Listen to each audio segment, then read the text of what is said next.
Raghunath, are you ready for this? What? The wisdom of the sages trainings that are going on. Where? At the Eco Village, the Govardhan Eco Village in India. Why? To totally transform your life spiritually. Who? You, me, Raghunath Swami's going to be there. Other great teachers are going to be there. Lots of cool people. How? You go to wisdomofthesages.com/events. You find all the information there. Haribo. Om Namo Bhagavate Vasudevaya. Om Namo Bhagavate Vasudevaya. Om Namo Bhagavate Vasudevaya.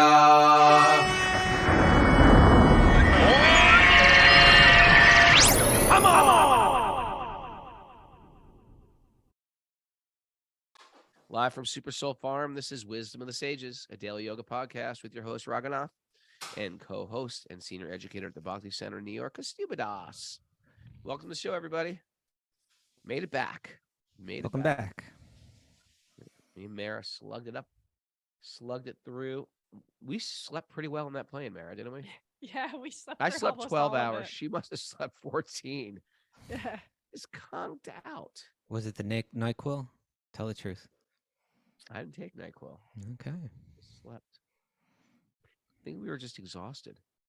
Yeah, I mean, flying out of Delhi at 1:45 in the morning or 1:30, and I think we were delayed, but I mean, we fell asleep before our plane even took off, or I did. We were sound asleep before our plane took off. I don't remember taking off. Yeah, I got this message that said we were delayed, but it didn't hit me. Ah. Okay. Then we took a train back back. upstate. It was a whole thing. All right. You made it. You made it. Welcome back. Did I miss anything interesting? In the day in between? Yeah. I don't know. Yeah, Nothing I guess it in was particular. A travel day. Okay. I mean, there's stuff I could speak to you about, but I don't know if it's worth getting into it here. All right. That's okay. It's good to see all the Zoomers back here. And when are we going to get back to normal time? What day is it today? Today's Friday. Friday. Yeah. Okay, so we go 8/8. By Monday, we're back at 6. That makes sense. Okay, Monday back at 6. All right, cool. We lost some of the herd. All right, Raghunath. It's okay to be herded by Krishna and the devotees. Like no one wants to be a sheep, but it really depends who the shepherd is. If Krishna is the shepherd, herd me. Okay. Just like, right? If you, like, no one wants to be used, right? Oh, he used me.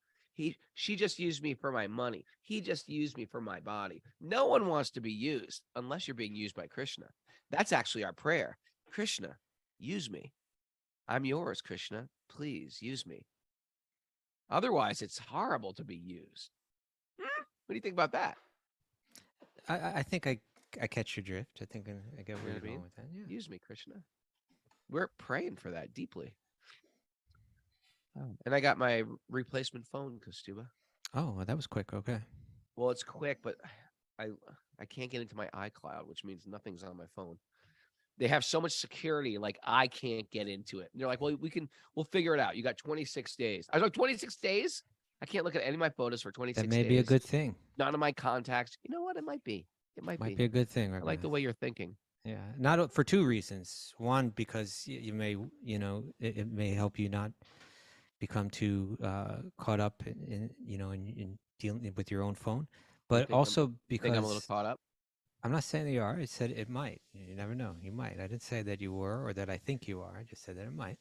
Really? And the second reason is because whoever's got your phone out there, at least they're not going to be able to get into it, right? No, they're in. Or maybe that's the problem. They locked you out. And it's all there. My passport information, credit cards. It's all photos of everything. Private photos of myself. Okay, Raghunath. Let us move on to announcements, shall we? Yes. Ugh. We have a Back to Recovery group meeting today at 1 p.m. Alrighty. Tomorrow's our Q&A day, so if people have questions, they can write into us at wisdomofthesages108@gmail.com. And then starting Monday evening is going to be the first of the Intro to Vedic Astrology with Radhikesh for our Patreon members. Okay. I want to take that. That's a Patreon member thing? Yeah, Patreon member thing. All So right. I'll If send you're out not the a details Patreon this member, weekend. here's a good chance. Here's a good reason. Sign up. Besides supporting us, you can sign up for the price of a venti soy latte a month. Just for 1 month, not even one every day. For 1 month, you can support what we're doing. Okay. Are you ready to dive into the stream? Ready to dive into the nugget today, Kostuba? I'm ready. What you got? Here's- Who you got? Oh, this is from Saul Bellow. You know who that is? He's a writer, Canadian-born American writer. A great deal, listen to this, a great deal of intelligence can be invested in ignorance when the need for illusion is deep. Ooh. Right? A great deal of intelligence can be invested in ignorance when the need for illusion is deep. I have a deep need to see people as others. So I've used all my intelligence to create a bomb, to bomb the others so they can't get to me because I see them as my enemies. We're investing our intelligence and our resources in illusion. Isn't that interesting? Yeah, if the need for it is deep, right? How deep is our need? How deep is your need? Well, you know, we were saying yesterday about how, like, I was offended because someone was offended that they unfollowed me. Right. And they wrote me this long letter. How dare you unfollow That you me? unfollowed them. Oh, I unfollowed them, and they got very, very. I don't know how do you know if someone unfollows you? You just had to check if No, they were there actually, at one point, and then they no, I weren't think at there's another like a point. special app for see who unfollowed you. Maybe. Right. I think that's it. And you're like, that's enough to drive you crazy. Oh, they unfollowed me. They unfollowed. So anyway, this person must have done that. And so then that brought up a bunch of feelings of how dare they? Don't they know? What do they think they are? And they started, and I started getting defensive and everything. And I'm realizing that this is what's going on in major ways. This is That's a the petty micro. way. That's This is micro. the ultra micro, my puny, stupid little life compared to like nations are fighting over these things and getting resentful and anger. Oh, yeah. And he said this, and they said this to us, and they did this to my like great grandfather's generation. Oh, I'm gonna strike back for that, and it goes on and on forever. You know what, Raghunath? I'll tell you something about that. Right on this point. Right. I want you to complete that point, but this is so related to it. I want to share it. That there's a film that even Radha Swami, he had seen this film and he had recommended that we watch it, like different people at the Bhakti Center. It wasn't like he was really, but he mentioned, he said, this is worth seeing, like that. What's the And film? I think the film was, I think the title of it was The Fog of War. Right? The Fog of War. And what it did was it went back to the Vietnam War. And it was interviewing, what was his name? McNamara, who was like, I think he was the Secretary of Defense in the United States at the time. I don't know. Yeah, McNamara, I'm pretty sure. Okay. And then a person in a similar position, from the Vietnamese side. And they were explaining how they were thinking and why they had to fight this war. Like John McNamara was explaining that, there was this fear that this was just the first step into all these other nations in Asia becoming communist, and they were, and then the other person was saying like, no, that wasn't our intention at all. We just had like our own little circumstance here, and that's all we cared about. But each one had deep misconceptions about what the other's intentions were. Very deep, very good misconceptions about trying to explain our position without listening to another's position. Yeah.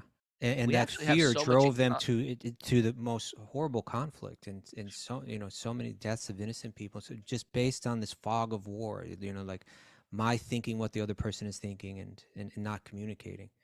Sure. If you really are against war, how about this one? If you're really against war, work out every little difference in your life with other people. Every little one? That might be hard. Okay, maybe not everyone. Okay, what I mean? The major ones.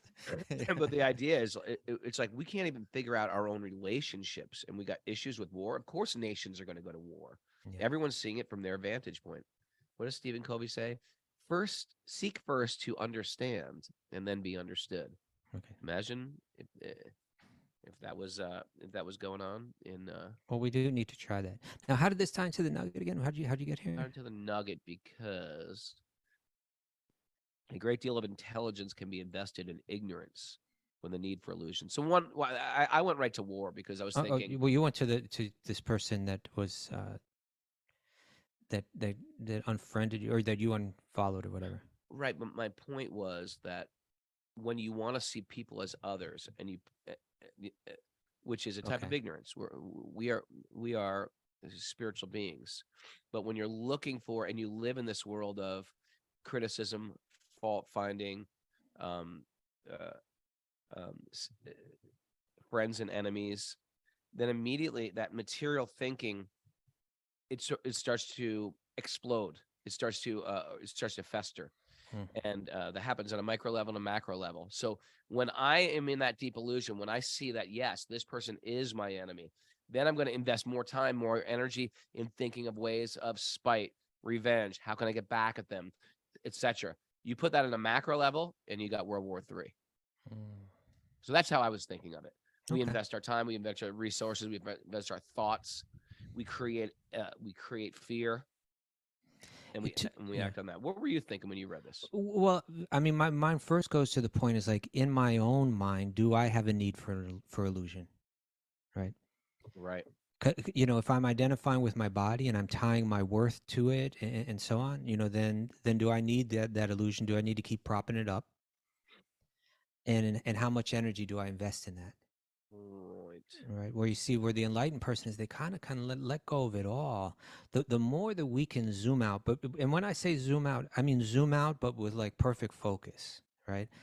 It's not like you're zooming out. We talk about zooming out a lot, right? In other words, looking at my life as if it's just a blip in time, you know, and therefore my problems and my issues become insignificant. So on one level, we're zoomed out, but at the same time, we're right down here on the level that we're observing, zoomed in. But our zoomed out perspective is allowing us to move through our circumstances with deeper insights, you know. And when someone's really got that, they're the most special people, right? So like that person that doesn't need to prop up their false ego, you know, that's not desperately searching for some way to be perceived in a particular way, right? How much? In one sense, you could say all our energy is wasted in that when the need is deep. Yeah. You know, from the minute that we wake up in the morning to the minute that we go to sleep, we're investing in that illusion, you know, because the need is so deep. But it's just the wiser person understands that it's not delivering, even though I'm investing so much in it. I'm not getting any, what do you call it when you invest in stocks or something? You get like, Return on investment. I'm not getting any return on this investment. Right. You know, I'm not getting, I get some little returns. I think I get excited, but you see they go up and down, right? It's just like, came up a little and went down a little and went up a little and went down. I'm not getting any real returns on this. Yeah. When else is there a need for illusion? Well, Things of regular things of this world. Material romance, hope in materialism. There's hope in materialism. mhm. And when you want great hope there, that's a problem. Yeah. You can't talk to her doing a podcast. Okay. All right, Raghunath, you ready to dig into I thought I Bhagavatam? muted myself out of that. No, you didn't. Okay. Narayanam namaskritya naram chaiva narotamam devim saraswatim vyasam tato jayam mudirayat. Before starting the Srimad Bhagavatam, which is our very means of conquest, one should offer respectful obeisances to the Supreme Lord Narayan. Unto Narayan Rishi, the supermost human being, unto Mother Saraswati, the goddess of learning. Nasta prayeshu badreshu nityam bhagavat sevaya bhagavati utamashloke bhaktir bhavati naishtiki. By regular attendance in classes in the Bhagavatam and by rendering service to the pure devotee, all that is troublesome to the heart will become eradicated. And loving service to the Supreme Lord, whose praise with transcendental songs will be established as an irrevocable fact. Om Jnanaptimarandasya Jnananjana Shalakaya Chaksurun Midatam Yena Tasmai Shri Gurave Namaha. I was born in the darkness of ignorance, and my teachers are opening my eyes with the torchlight of knowledge. I offer my obeisances at their lotus feet. Ready? Mara? Reading from Srimad Bhagavatam, Canto 4, Chapter 28, Text 54. 54. What's going on, Rogo? What's going on here? I was on a flight for 25 hours. Okay. Don't ask me what's going on. All Tell right, me then what's going on, sir. I'll tell you what's going on. What's going on is Well, tell me what's about what I really, really want. Tell me what. Remember the Spice Girls? That was huge. Raghunath, we They just don't need got to go there. big in like a moment. We They were don't like need- the biggest, coolest, most wonderful thing ever, and then they disappeared. All Boom. right. Okay. So the Lord from within the heart is speaking to the soul. That's what we're listening to. The message is being given, right? Mhm. And he's come in the form of a brahmana, has come up to King Puranjana, who is now in the form of a woman, and has began to share a message about what is life. Don't you recognize me? I'm your old friend. You came and consulted with me many times in the past, and you gave up my company, and you accepted a position as an enjoyer in this material world, right? That's been the message so far. Mhm. So this is like a whole nother way of looking at our life, right? This is the zoomed out perspective, right? Don't you remember me when we go way back, you know? And now we're going to hear more. Okay. Text 54. Text 54. Yeah. My dear gentle friend, both you and I are exactly like two swans. We live together in the same heart, which is just like the Manasa Lake. Hmm. Although we have been living together for many thousands of years, we are still far away from our original home. Okay. This is the journey of the Paramatma, the super soul, traveling with the living entity into so many different bodies, birth after birth, so many different like lands, so to speak. Yeah. Yeah. So so many different forms we've taken, right? Why don't you read? I think I've noticed that in these commentaries in this section, it's like every sentence is like a revelation. So why don't we just read this purport sentence by sentence? 54. Yeah. The original home of the living entity and the supreme personality of Godhead is the spiritual world. Okay. Boom. That's our Even home. that. That's normal. That's the normal place. Okay. You ever feel like I don't have a home? That's normal. That's a good feeling. Once you start feeling like you have a home on this planet, start to worry. What do you think about that? I mean, I think that's a heavy statement, but there's truth in it. I think we have to kind of, for most people, It's a balance. It's a balance. We what you need a just little bit of described is, illusion, but we don't want to invest in the illusion too much. or we need to see the illusion in relation to its source, and then it's truth, right? So like there are some rare souls that can just exist entirely in the mentality that you were talking about, right? That totally organic. I'm going to wander and never have a home, right? I'm going to just keep moving. That was one way that the renunciates lived, right? Is that they're not going to stay. They're not even going to sleep in the same place, 2 nights in a row, because they just want to. They just want to more deeply cultivate and live that attitude that I have no. This world is not my home. But for most people, they're going to have a hard time focusing spiritually if it's too much. They need a little bit of stability. You were talking about that last week, I think, right? That stability. Yeah. But there is truth in what you're saying. The point is we need to be in that stability and at the same time be able to zoom out and say, this still isn't my home, right? Sure. Yeah. But this statement is like it's most people, if they hear that statement, they're going to say, what are you talking about? You're crazy. That we have that there's another world. Well, why in the world should I believe that? But There's a an lot of great original. thinkers have thought, not only from this tradition, but a lot of great thinkers have thought that way. You know who thought that way? In the spiritual world, both the Lord and the living entities live together peacefully. Okay. Since the living entities remained engaged in the service of the Lord, they both share the service of the Lord. They both share a blissful life in the spiritual power. However, Hold it. when the living Spiritual entity, power, spiritual world. where did I get power from? I The don't know. spiritual Where'd you world. get power? However, when the living entity wants to enjoy himself, he falls down into the material world. Whoa. Right? It means I start seeing myself as separate than the whole. That's materialism. I'm separate than the whole. Everything should revolve around me. Spiritual realm means everything revolves around divinity, and I'm just like a satellite around that. Once I decide, no, I'm the center, which is illusion. It's an obvious illusion. We even have cruel psychological names like you narcissist, you're so self-absorbed, you're all that stuff. It's ugly. It's actually so unreal. It's ugly. It's like a psychological disposition to be a narcissist, you know? You don't fit into society any longer. That's how bad it is. People don't like you anymore because of it. But when we're acting in that real flow, I'm part of something bigger. I'm part of God. That's very natural. That's how we live. That's our natural way to live. But this is like, again, this is a statement. What he just said was that there's another world that we belong in, but due to our wanting to enjoy separately from God, we have fallen down from that spiritual realm into the material realm. Okay, that's like a real mind bender thing, right? Well, it is if you don't clarify that word enjoyment.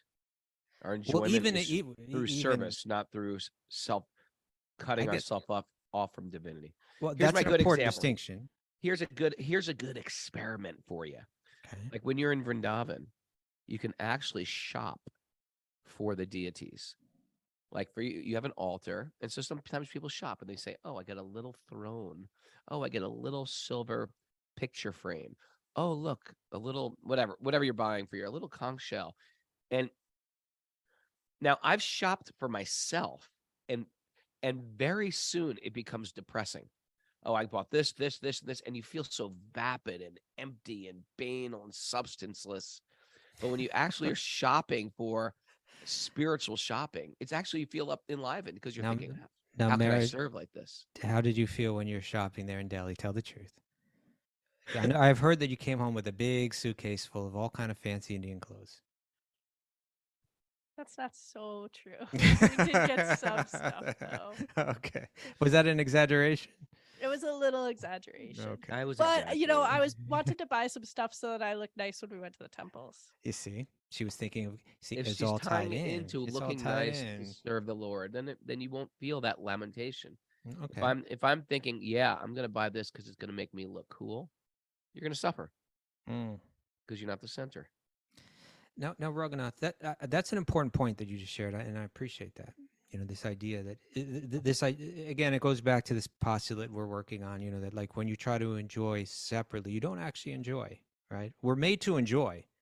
It's just a question of how we enjoy. You get a hit. I buy this really cool new watch. You're like, hey, great watch. Hey, great watch. She said, hey, great watch. He says, oh, great watch.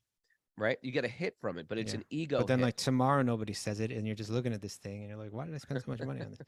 Or it's just an ego hit. Yeah. Okay. So that's one point. But even just like let's just take a look at this. He just said that there's another world that is our home, and in the world that we're in right now, we fell down into. A lot of people can't. Kostubi, even if you don't believe this, I don't believe in another world. I mean, you got to understand. Some people are listening to this podcast are like, you guys, this is crazy stuff you're talking about. Okay, we're giving you a recipe for peace and happiness. Just hear us out on this. It's a recipe for peace and happiness. Okay. If you want to be, if you start trying to be the center in your enjoyment, you'll suffer. No one wants to suffer. If you actually see yourself as part of something bigger and you contribute to that, you'll feel more connected. Well, your recipe is a nice idea, but what about this other crazy stuff that you're saying? I always say that if you don't get it, just continue on, move forward. A lot of the other stuff makes a lot of sense. There's a spiritual realm where I don't know. Okay, well, I don't know. Well, let's deal with it. Let's dig a little bit into it. Okay. Okay. Are there other great thinkers who have thought this way? Can we find in other traditions? Because this is one of the kind of like one of the measurements of like it helps us understand whether something may be true, is if we see it popping up all over the place, right? I mean, there's great thinkers who disagree with it too. That may be, but I'm just saying, if there's a truth out there, there's no question that people are going to disagree with the truth. But if there's something that is like a deep, existential truth, we would expect to see it popping up in different places, right? Different cultures and so on. So sure, this is a very Christ-like statement. Yeah, it's Christ-like. But I was thinking Plato, Or a Plato-like statement. Yes. Yeah, I mean, well, his whole cave allegory was kind of like playing with this kind of thing, Plato's. By the way, I said great thinkers who don't believe in a spiritual world and disagree with it. We call them great thinkers because they're popular. It doesn't mean they're actually great thinkers, meaning their greatness, just like the greatness of a map is it leads you to a proper place. The greatness of a great thinker should lead you to an appropriate, happy place in your life. You know what I mean? That's Okay. it. That's what clarifies a great thinker. Yeah, I mean, I suppose great can mean like big or popular, or like Yeah, man. like that. That's, So, yeah, yeah. Yeah. So in that sense, they're great thinkers. You can't talk to me when I'm doing a podcast if it's free. You didn't mute yourself that time either. Didn't mute myself again, huh? Yeah. Stop talking to me, kid. All right. I'm on a podcast. Are you Okay. familiar with Plato's cave allegory, Raghunath? I am, but why don't you explain it? Why don't you explain it Well, it had to do. for the less enlightened? He was, I think he was commenting on like how I think he was like comparing the effect of education and the lack of it on our nature, and how people respond to truth and so on. So in this allegory, there's a person that finally discovers the truth, and when they bring it back, nobody can relate to it. As a matter of fact, they're threatened by it or they're hostile towards it. Mhm.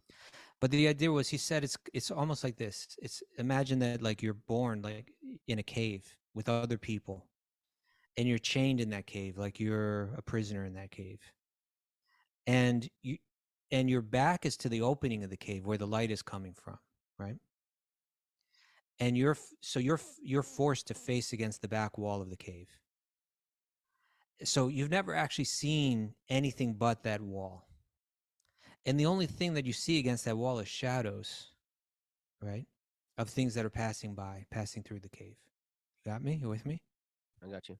So that means that, so he's saying, consider this. Consider if in our life as we move through this world, everything that we're looking at wasn't actually real, but it was actually just a shadow of something that was real, right? If you're locked in that cave, you're seeing, oh, there goes a human, there goes a dog. There's It's pretty amazing that he came up with this analogy.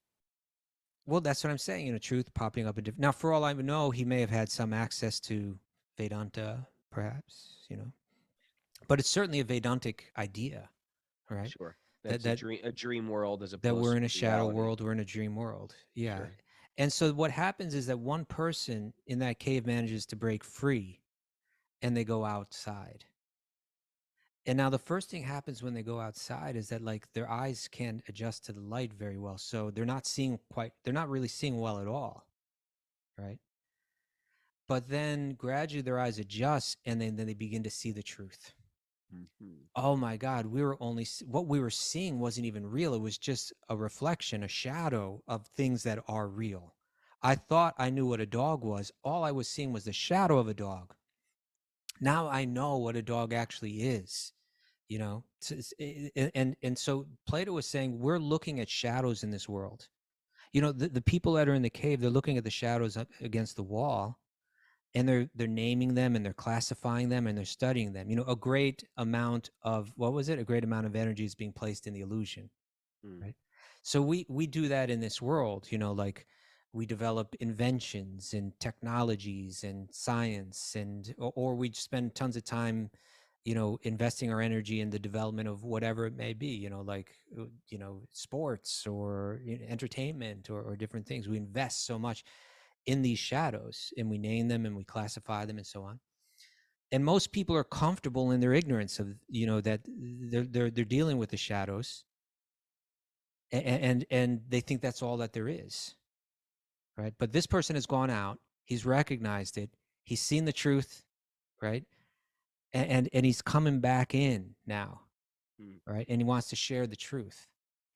And when he's trying to share, what first thing that happens when he walks back in the cave, his eyes now haven't yet adjusted to that darkness, right?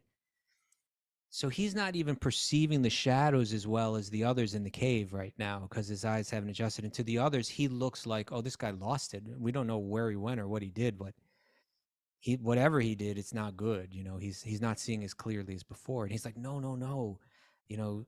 This is everything that you're seeing is just a flawed reflection of the ideal forms that exist beyond this. There's a whole nother world. And of course, this is an analogy for all of our Zoomers who are getting a taste of bhakti, a taste of spiritual life, a taste of changing habits, a taste of changing their passions, their desires, their You're right on the thoughts, their edge. speech. Yeah. It's like a whole new world. And when you try to explain it to someone, it's like it makes no sense. Well, Makes no and sense. And they think you're crazy. yeah, or you might even think you're crazy a little bit. Like, yeah, what happened was, so they saw him as like, oh, this guy's crazy. He's lost it, and they became hostile to his message. Right now, of course, Plato, he saw his guru, I suppose, right, in Socrates was killed for speaking these kind of truths. So it's believed that this whole allegory is, has a connection to that. But it's there to You should make read us this book. I've never read this book. I've used this analogy a lot, but I've never actually read the book. I can dip in. Mara, was this on your private school reading list, Mara? Plato's Republic. No, it wasn't actually. No. Why don't we read important stuff in life, right? What were we doing? So, but it's meant to, this analogy, this allegory, it can help us ask a question like, is there some truth out there? Is there some source of light that will shine itself on all of these assumptions, that the most basic assumptions that we have about life, and show that there's far more to life than what we're perceiving, right? There's far more to reality than what we're perceiving. In the analogy, the cave dwellers are like humans without philosophical depth, or truth. And the sun outside the cave represents like the light of reasoning and clear thinking, And then there's this alienation that the philosopher has when he comes back. He went out, became the philosopher, saw the truth, came back, tried to share it, and he gets alienated by all the people. People don't want to hear it, right? They're investing in their illusion, like our nugget. Okay, right? Good. And so mostly we're in that cave and we're excited about the shadows, the shadow of fame, the shadow of sex, or, so-called love, the shadow of money, wealth, whatever it may be. The stuff shadow. It's the stuff that just doesn't fully deliver. Yeah, it doesn't deliver it because it's not the genuine substance. That's the thing, right? Because it's not the genuine.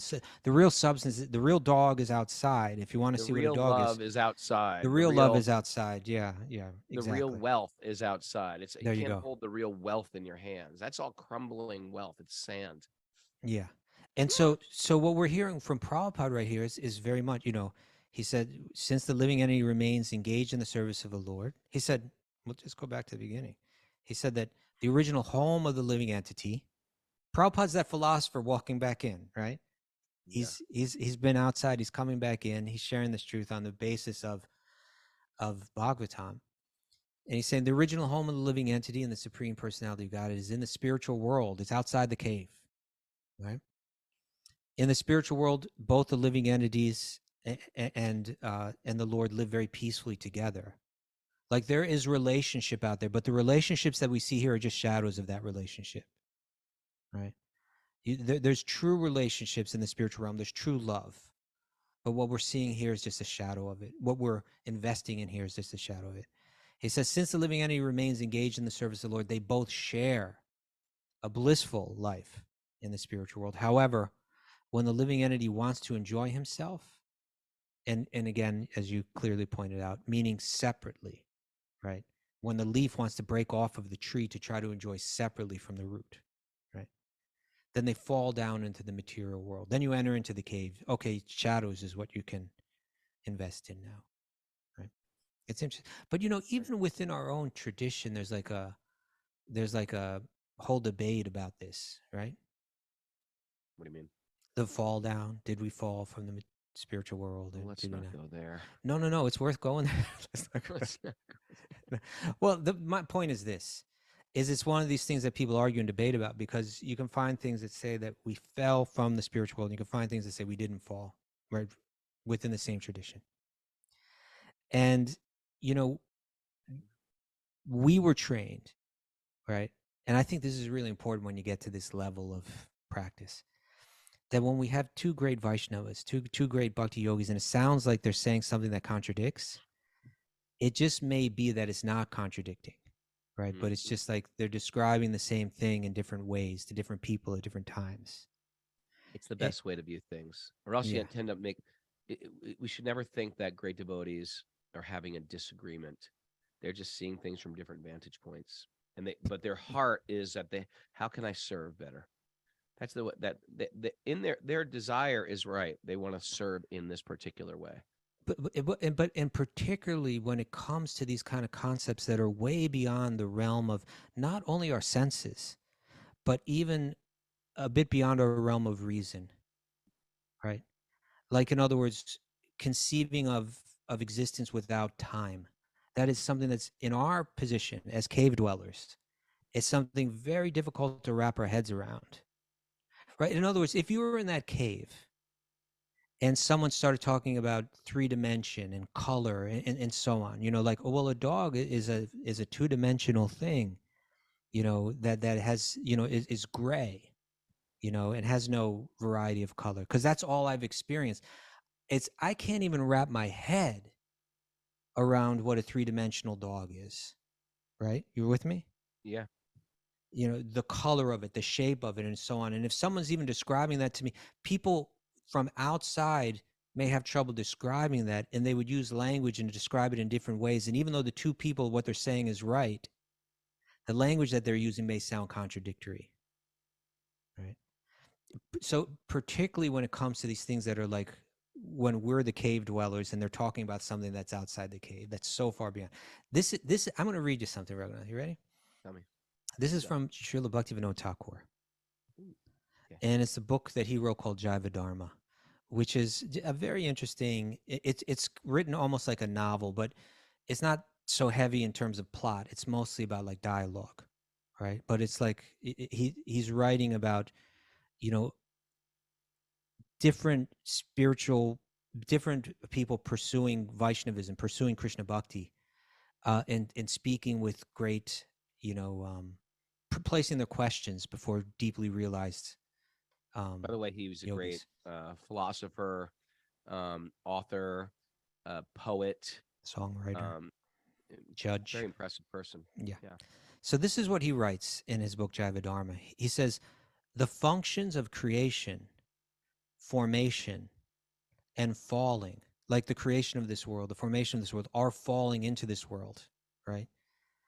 They take place under the influence of material time, and they are used to describe the soul after they are bound in this material world. However, even though the soul is infinitesimal, it is an eternal spiritual entity, and their fundamental constitution existed before they entered this material world.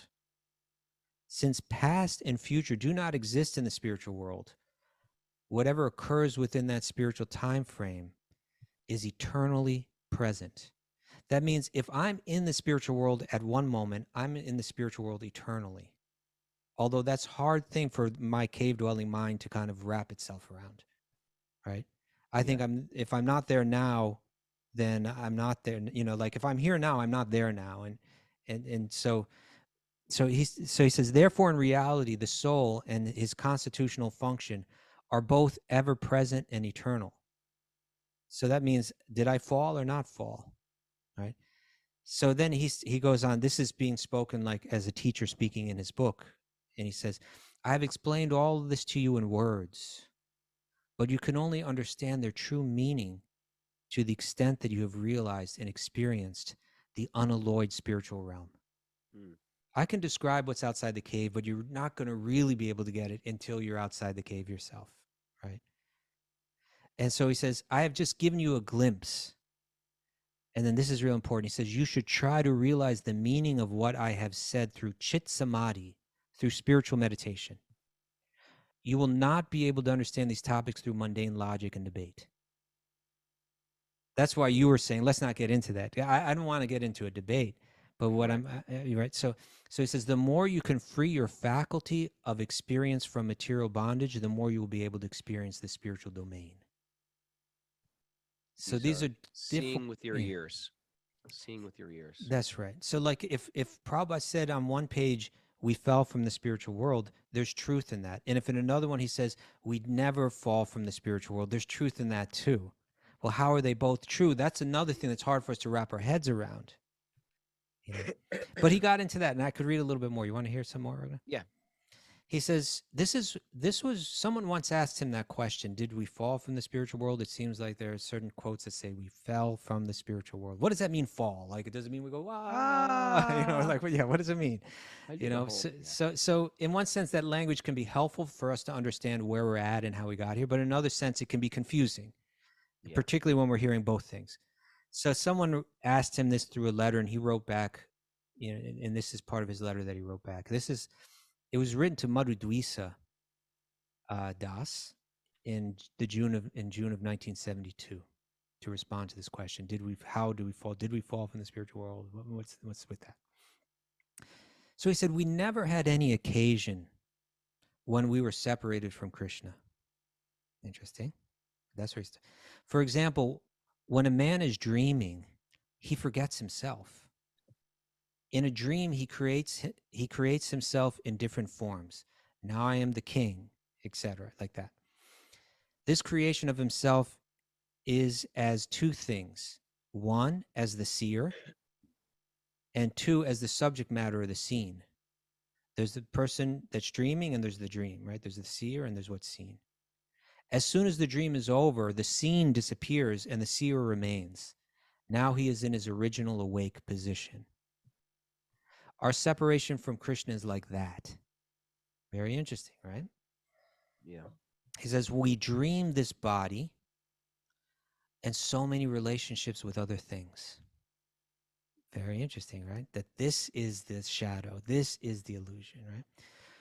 We dream this body and so many relationships and other things. First, the attachment comes to enjoy sense gratification. And when we are with Krishna, the desire for sense gratification is there. There's a dormant attitude for forgetting Krishna. We have independence. We have the freedom to turn. Because the whole point of it is to love, he's saying we have the freedom to turn from that if we want, because love is something that must be voluntary, right? He says, at the edge of the beach, sometimes water covers the sand, and sometimes there's dry sand, right? Sometimes it's covered, sometimes it's not. And sometimes the ocean is coming and going. Our position is like that, sometimes covered, sometimes free, just like at the edge of the tide. As soon as we forget, immediately illusion is there. Just as when we sleep, a dream is there. We cannot say, therefore, that we are not with Krishna, right? Even here in our illusion, we are within the spiritual realm, he's saying, right? It's just that we're asleep in it. We're not awake to it. As soon as we try to become the Lord, immediately we're covered by Maya, illusion. Formerly, we were with Krishna in his Leela or sport, but this covering of Maya may be of very, very, very long duration.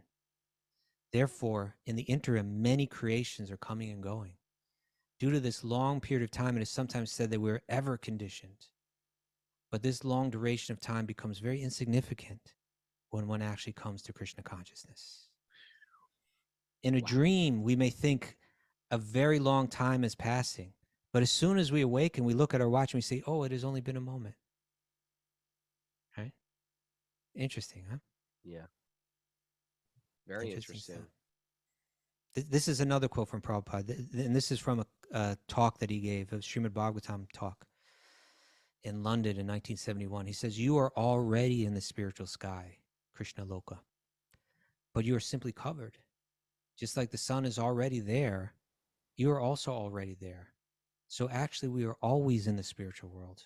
But when you forget Krishna by the cloud of illusion, that is material. Mm. Try to understand. Try to understand. So it challenges our thinking. There's a big horse pill to swallow. Yeah, but for the cave dweller. Quite interesting. You know what's great is that if you hear this, it's like it's hard to argue with any of it.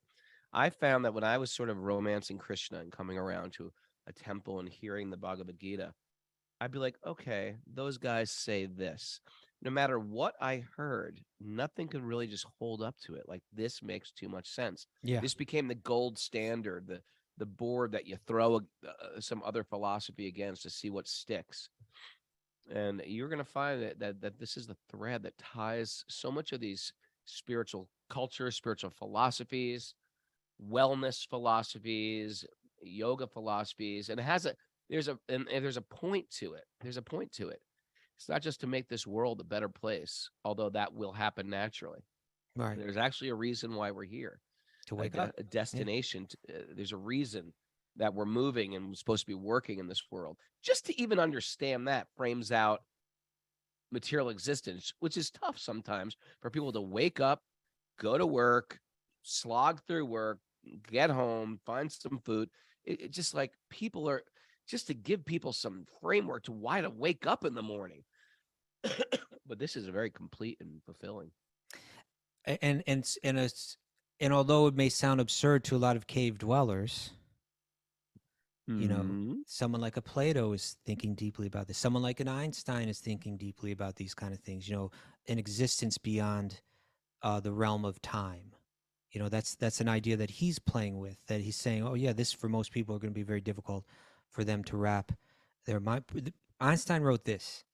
He wrote, "People like us who believe in physics know that the distinction between past, present, and future is only a stubbornly persistent illusion." Now that's an interesting idea, right? Like that's a, you know, so in other words, he's saying that there's a real world behind the world of perception and change. Right? And that could be studied through mathematics and so on.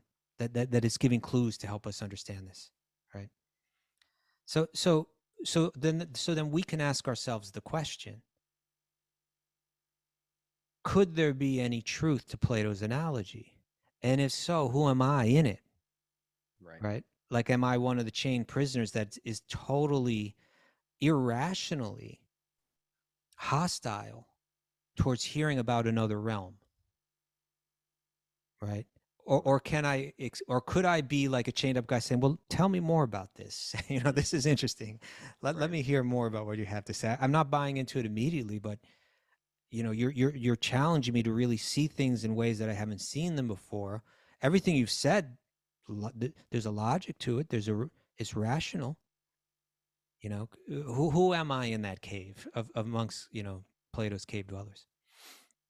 Little by little, you apply this philosophy to your life, and it's as if we're just like, you know, we're staring at the shadows, and you're sort of you're turning your head to the left and just looking over your shoulder. And you're saying, there is light, there is form, there is substance, right? There is a reality that I just wasn't seeing. There's a source of light. Yeah, right? my head was locked in a box, and all I could see was those shadows. It was like in a vice, you know. And to the degree that we hear the philosophy, it allows our head just to move a little bit more to one side, to look over the shoulder.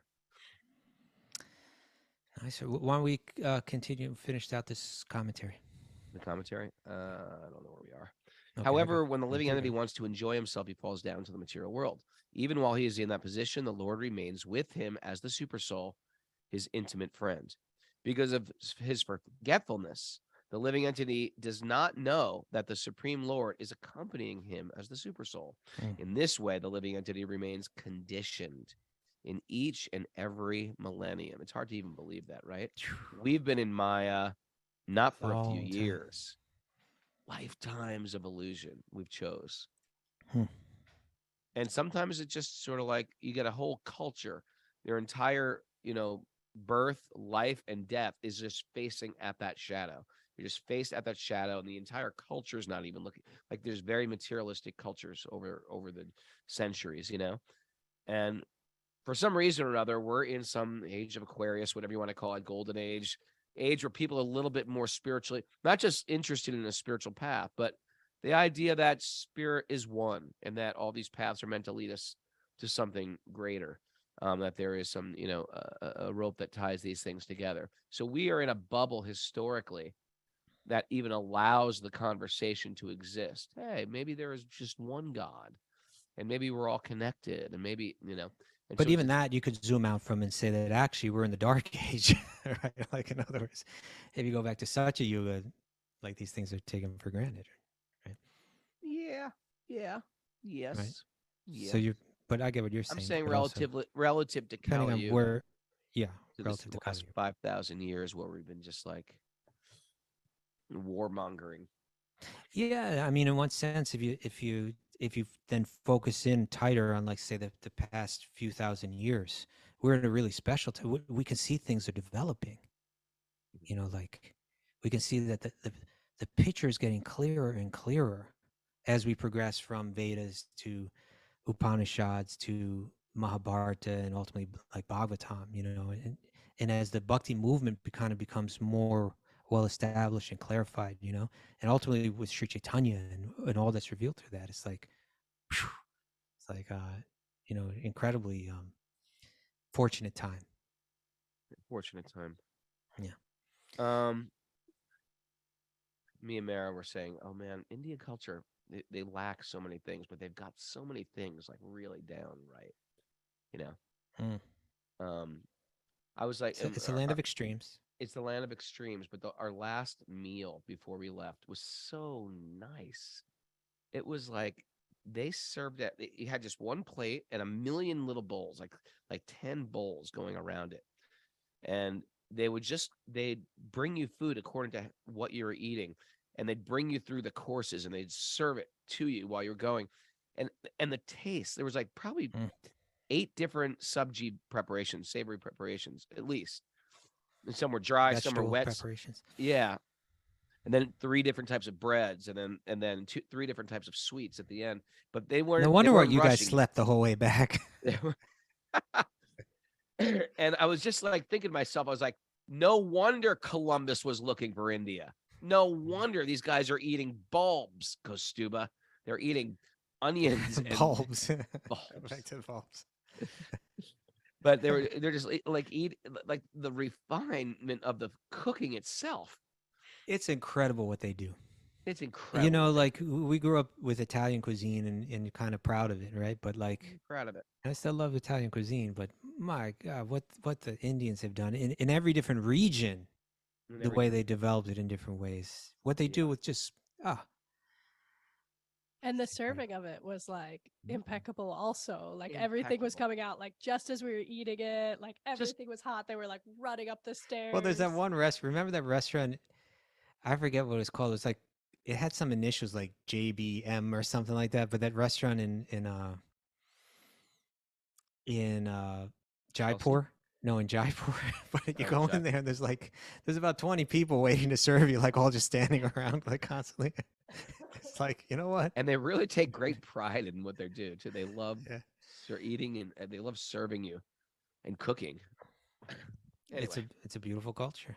It was a little bit of a squirrel, but Mara, how are you? Any takeaways today? Yeah, I got some goodies to take away. Takeaway time? Yep. It's okay to be herded by Krishna and the devotees.